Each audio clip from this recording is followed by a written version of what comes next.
శ్రీ గురుభ్యో నమ. ఓం నమో భగవతే వాసుదేవాయ. భగవద్గీత 18వ అధ్యాయం 18వ శ్లోకం. మోక్ష సన్యాస యోగము నుండి ఈవేళ మనం 18వ శ్లోకాన్ని పరిశీలన చేసుకుందాం. జ్ఞానం జ్ఞేయం పరిజ్ఞాత త్రివిధ కర్మ చోదనా కరణం కర్మ కర్తేతి త్రివిధ కర్మ సంగ్రహ.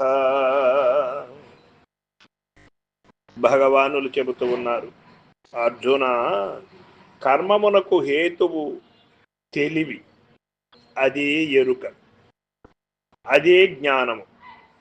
తెలియదగిన వస్తువు తెలియవాడు అని 3 విధములుగా నున్నది. అట్లే కర్మ సాధారమును, ఉపకరణము, సాధనము, క్రియ చేయువాడు అని 3 విధములుగా నున్నది అని ఇక్కడ మనకు భగవానుడు చెబుతూ ఉన్నారు.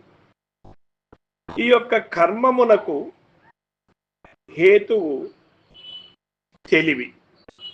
ఆ తెలివిని మలుచుకునే విధానములోనే ఉన్నది మానవుడి యొక్క బుద్ధి కుశలత.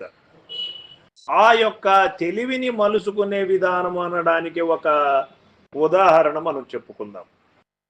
ఇప్పుడు ఈ శరీరము అనేది జడం అనుకున్నాం. ఒక కత్తి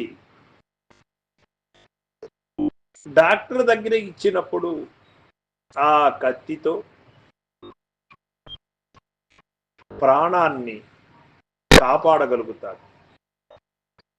అదే కత్తిని బుద్ధి కుశలత లేని, అనగా జ్ఞానము లేని మనిషి దగ్గర ఇచ్చినప్పుడు ప్రాణాన్ని తీయగలుగుతాడే కానీ ప్రాణాన్ని కాపాడలేదు. ఇప్పుడు కత్తికి ఏమైనా దోషము ఉన్నదా అంటే కత్తికి ఎలాంటి దోషము లేదు. అదే విధముగా ఈ శరీరముకు ఏ దోషము లేదు. మరి ఆ చేసిన వాడికి ఏమైనా దోషము ఉన్నదా అంటే వాడి బుద్ధి కుశలత లేని కారణంగా, అజ్ఞానాంధకారములో ఉన్న కారణంగా, ఏమి చేస్తే ప్రాణమును కాపాడగలమో అనే తెలివి లేని కారణంగా వాడు ఆ ప్రాణాన్ని తీసేశాడు. ఈ ఏమి చేస్తే ప్రాణమును కాపాడగలమో, ఎట్లా ప్రాణాన్ని మనం నిలబెట్టాలి అని డాక్టర్కి ఆ తెలివి ఉన్నది కనుక అతను ప్రాణాన్ని నిలబెట్టాడు. ఇవి రెండిటికి కూడా ఆధారమైనటువంటి వస్తువు శరీరం ఉండాలి.